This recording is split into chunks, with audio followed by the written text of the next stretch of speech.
Sorry about the length of the video, guys. I got a lot of clips to show you here. So for those of you that don't know, today was the day they decide about the House and everything else. You know, who's going to be the Speaker of the House. The Democrats chose Hakeem Jeffries, who is a complete joke, and Nancy Pelosi voted for him. I think he got 212 votes or whatever. That guy's an absolute cornball and a joke. I'm from New York State. Trust me, I know him. Whatever happened to guys like this, huh? Whatever happened to people like good old Benjamin Franklin? Huh? True Americans. You know? I got a bunch of these. Got them from a collection. But anyways, so this is the actual 50-cent coin here. So I'm going to play a clip from Jim Jordan, the Jon Snow of the Republican Party. Listen up. For what purpose does the gentleman from Ohio seek recognition?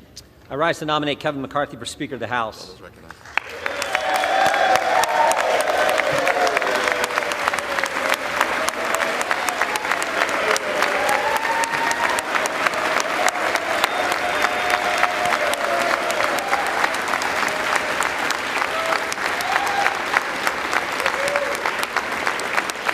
The gentleman is recognized.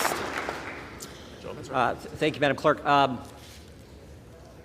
think we have three objectives this Congress, three fundamental things we have to get done in the 118th Congress. First, pass the bills that fix the problems. In 2 years' time, we have a border that is no longer a border. We have a military that can't meet its recruitment goals. We have bad energy policy, bad education policy, record spending, record inflation, record debt, and a government that has been weaponized against we the people, against the very people we represent. So we need to pass legislation to address all that. And I hope my Democrat colleagues will join me. I really do. But I have my doubts. And if they don't, and if Chuck Schumer says, no, we're not going to take up that legislation that we pass, and if Joe Biden won't sign it, so be it. They'll have to answer to the people in 2024. Second, we can never, ever let a bill like the one that passed 12 days ago, $1.7 trillion spent, we can never, ever let that kind of legislation pass again.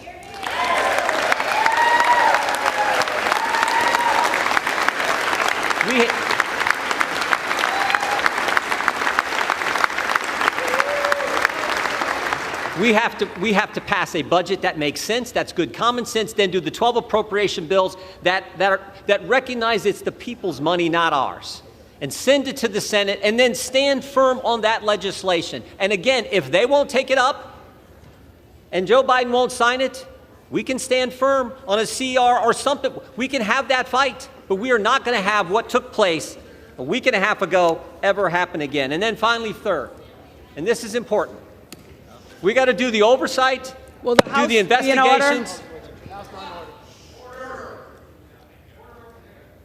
We have to do the oversight and the investigations that need to be done.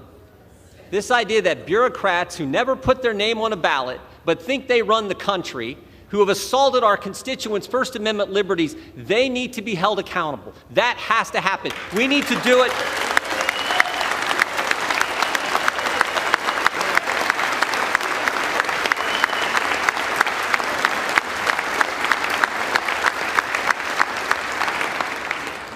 We need to do it in a way that's consistent with the Constitution, but we need to do it vigorously and aggressively.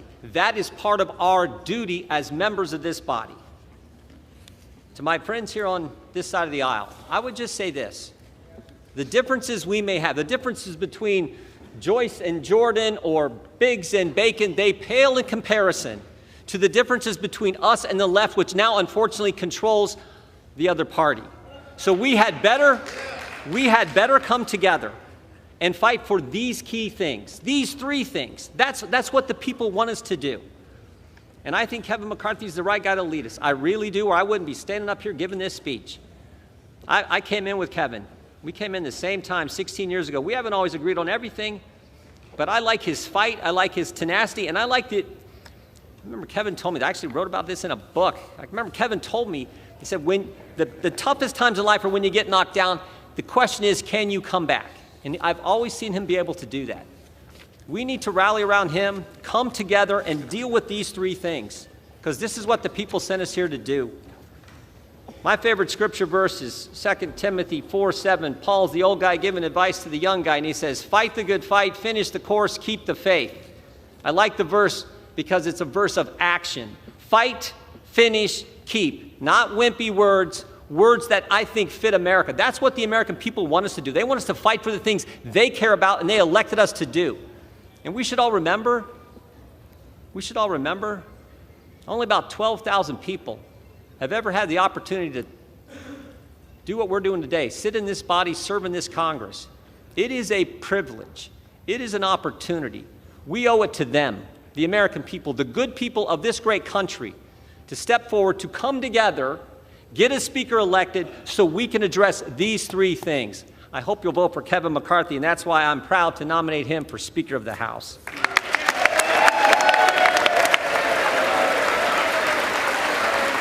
Now that's leadership, you know what I mean, with action, you know what I mean, and with his words and everything he said, I completely agree with. Now he's trying to be. It reminded me of the scene when Jon Snow wanted to choose that one commander that nobody else wanted. But then the people end up picking up Jon Snow because everybody knew he was the actual guy doing the actual work and actually the leader. And when stuff hits the fan, he's the guy you can turn to. Kevin McCarthy, he's not a good person. He's the Republican version of Nancy Pelosi. He's from California. And again, I'm not a Republican, but if I'm a Republican, I'm definitely not hiring a lobbyist and a guy from California. I'm sorry, I'm just not going to do it. So, but I'll tell you, 19 Republicans today voted not for the quote-unquote easy pick in Kevin McCarthy because it was just his to lose. I like it, man. They're showing. I don't like it, and I like it. First of all, Kevin McCarthy should not be the head leader. I just don't think he should be. I think it should be Jim Jordan. I mean, listen to him. You know what I mean? Guys like him, Chip Roy. I don't know if Chip Roy's been there long enough to do it, but Kevin McCarthy is a lobbyist, man, and he's a snake. I hate to say that, but he is. Take a look at what Matt Gaetz said in the House today. Florida, rise. To nominate a candidate for Speaker of the House. The gentleman is recognized. Well, sometimes we have to do jobs that we don't really want to do. And sometimes we have to do jobs that we are called to do. And so, my colleagues, I rise to nominate the most talented, hardest working member of the Republican Conference who just gave a speech with more vision than we have ever heard from the alternative. I'm nominating Jim Jordan. Jim Jordan is humble. Perhaps today, humble to a fault. Maybe the right person for the job of Speaker of the House isn't someone who wants it so bad. Maybe the right person for the job of Speaker of the House isn't someone who has sold shares of themselves for more than a decade to get it. Maybe Jim Jordan is the right person for Speaker of the House because he is not beholden to the lobbyists and special interests who have corrupted this place and corrupted this nation under the leadership of both Republicans and Democrats. Maybe Jim Jordan would be the right person for Speaker of the House because he wouldn't fight us when we try to get a term limits bill on the floor. Maybe Jim Jordan would be the right person because he wouldn't fight us when we try to put a balanced budget on the floor and vote for it. And maybe Jim Jordan is the right person because he would endorse the plan that was built by the Texas delegation to finally secure our border. Mr. Jordan said in his nomination that there are certain bills that we have to pass to fix the problem. The challenge is the alternative has been someone voting for the very bills that have caused these problems. Mr. Jordan says that we cannot accept legislation like the omnibus, and I fully agree. And if Jim Jordan were Speaker of the House, if he were the leader of the Republican team, we wouldn't have that circumstance choking the economy of our country, increasing inflation, and diminishing the prospects of a better life for our fellow Americans. And finally, Mr. Jordan said we must engage in rigorous oversight. Every one of my Republican colleagues knows that the person who can lead that oversight effort, who works on it every day, who has the skill and the talent and the will, is Jim Jordan. I'm nominating him, and I'm voting for him.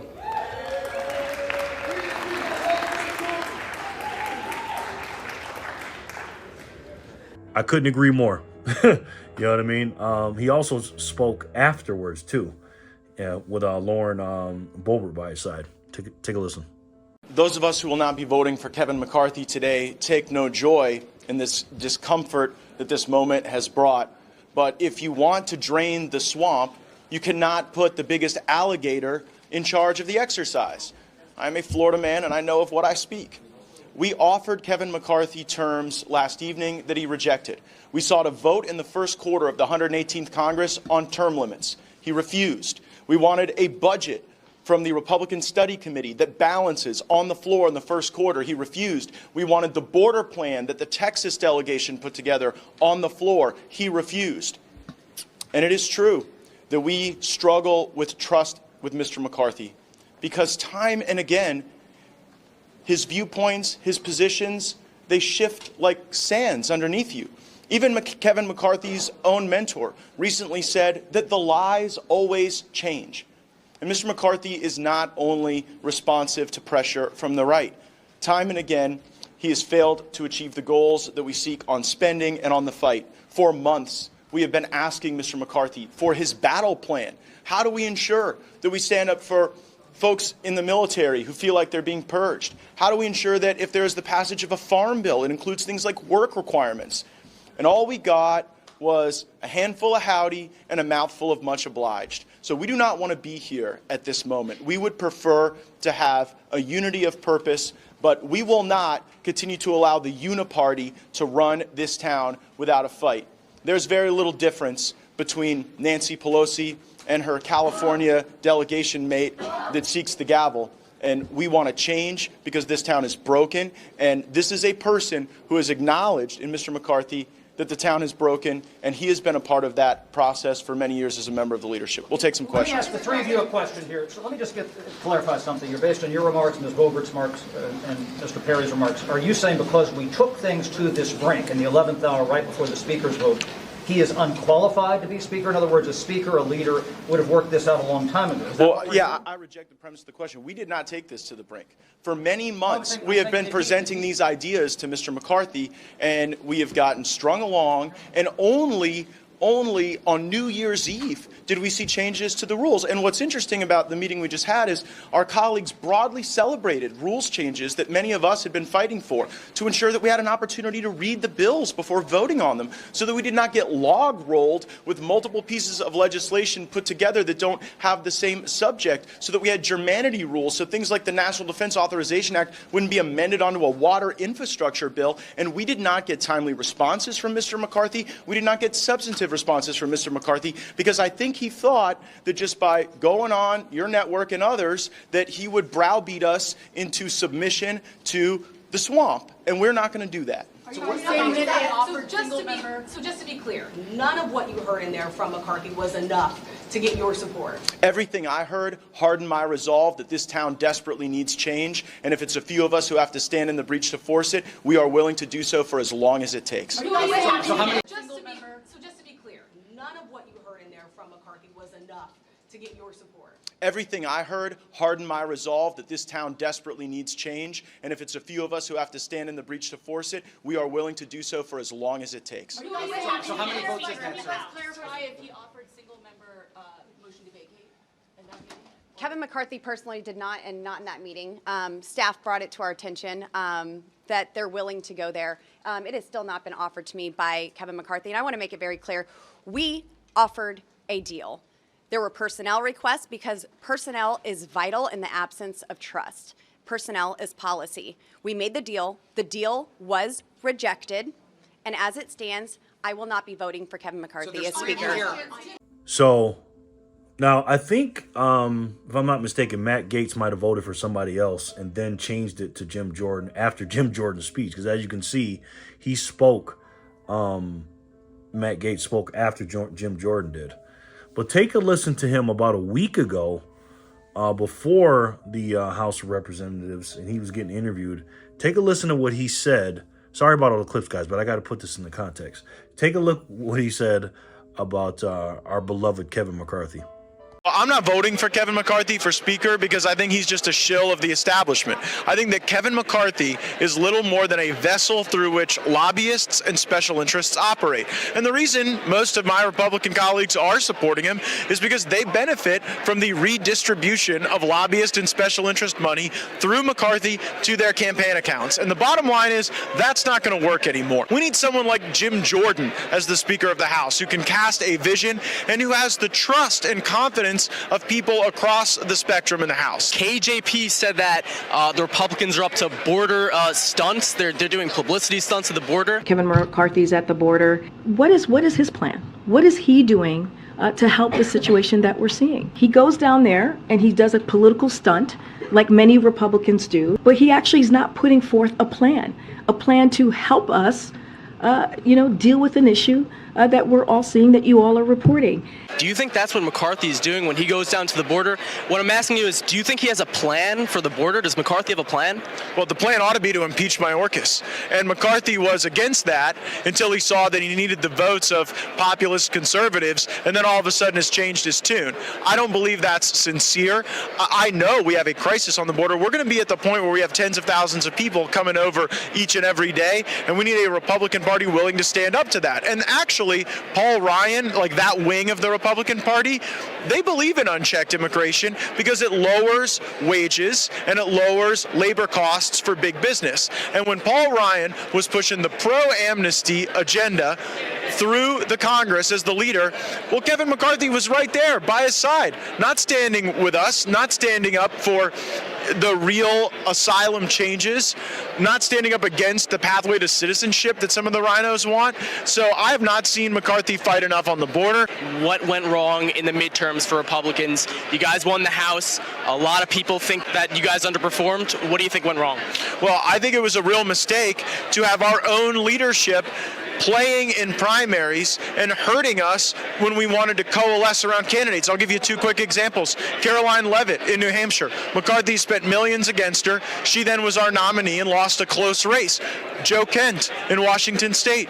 McCarthy was against him, really shepherded millions of dollars in lobbyist and special interest money against him, and then he loses a very close race. So we did some of this to ourselves, and like the Commitment to America agenda was sort of a punchline in search of policy. We need the type of bold solutions we've been discussing: asylum reform, internal enforcement of our immigration laws, breaking up big tech, and conducting the investigations to expose where our government has been weaponized against our people.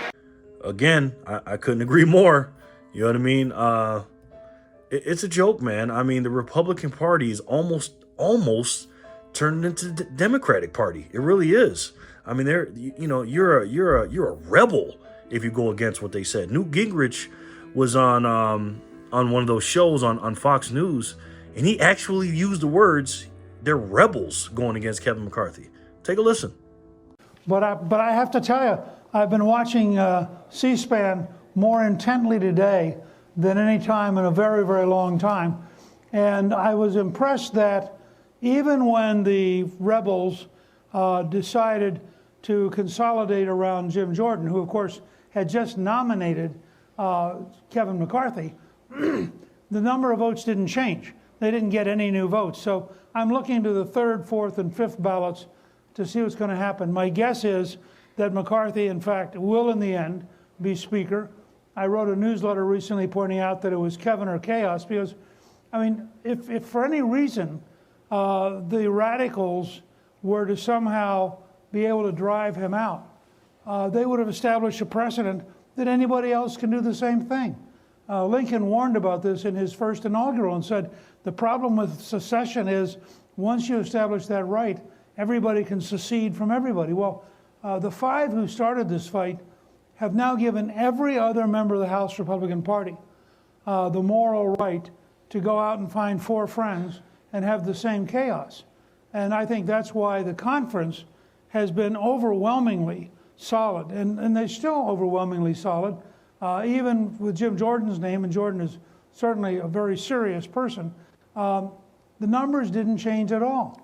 They got 19, Kevin got 202. That means he's getting better than 10 votes for every vote the rebels can put together.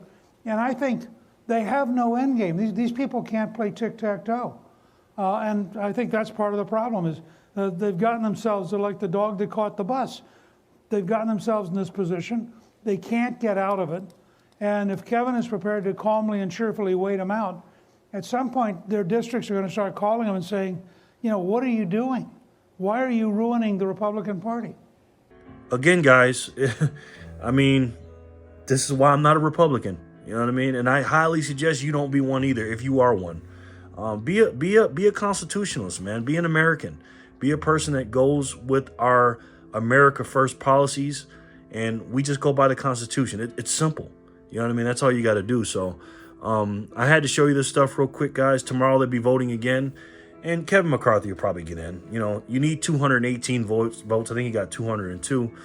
But Matt Gaetz and those guys are sticking together. But I think the reason all these people are voting for Kevin McCarthy is because they're all they all get paid by the lobbyists, man. And when you pass these bills through, that's what happens. You know what I'm saying? But I could not agree more with the great Jim Jordan, who I would vote for. But last but not least, I'm gonna show you this last clip. The guy I respect the most in the House is my boy Chip Roy.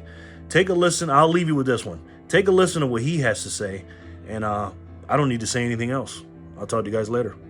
For what purpose does the gentleman from Texas seek recognition? Seek to place a name in a nomination, Speaker.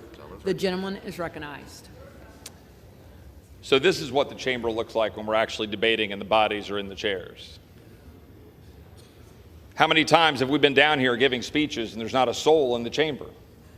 Yet this is what it takes to get 435 people in the chamber and have an actual debate. The American people are watching, and that's a good thing. What we're doing is exercising our rights to vote and have a debate and have a discussion about the future of this country through the decision of choosing a speaker. This is not personal. It's not. This is about the future of the country. This is about the direction of the country. American people who are looking at this body and wondering why we can pass $1.7 trillion bills that are unpaid for. They can just slide in $45 billion for Ukraine but not pay for it. $40 billion for emergency spending and not pay for it. 10% increase in defense spending, 6% increase in non-defense spending and not pay for it. And not do a thing except put language in a bill that prohibits our ability to use the money to secure the border. That bill gets rammed through, and we know exactly how it gets rammed through, because the defense world and the non-defense world come together and say, you know what?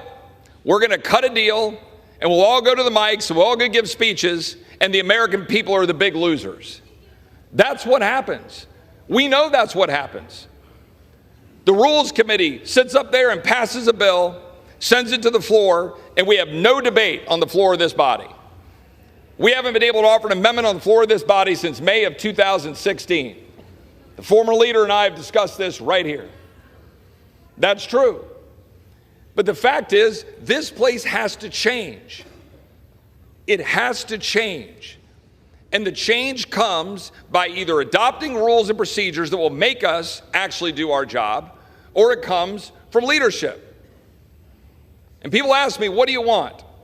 I want the tools, or I want the leadership to stop the swamp from running over the average American every single day. We can't keep doing this. I'm going to sit here until we figure out how to stop spending money we don't have. I don't want any more empty promises. I don't want any more, oh, don't worry, trust us, we'll do it. I want to know that we're going to be able to exercise our rights as a member of this body to stand up for the American people and actually fix this country. And it's not going to happen when we use our men and women in uniform in defense and wrap ourselves around that and then spend more money that we don't have, weakening that defense, weakening our country in the process. But that's what we just did. Ladies and gentlemen, I am asking for us to come together and figure out how to solve these problems. And to do that, I'm going to do what I did my very first act as a member of Congress, or as a congressman-elect, and nominate Jim Jordan for Speaker. Now, Jim has said he doesn't want that nomination, and Jim has been down here nominating Kevin, and I respect that. And again, I have no personal animus towards Kevin. And I've worked for the last 2 months to try to figure out how to get the rules to make this place better, and we've made progress. But we do not have the tools or the leadership yet to stop the swamp for rolling over the American people. Jim has been doing it. He has a track record of doing it. And for those reasons, I am nominating Jim Jordan from Ohio for Speaker of the House of Representatives.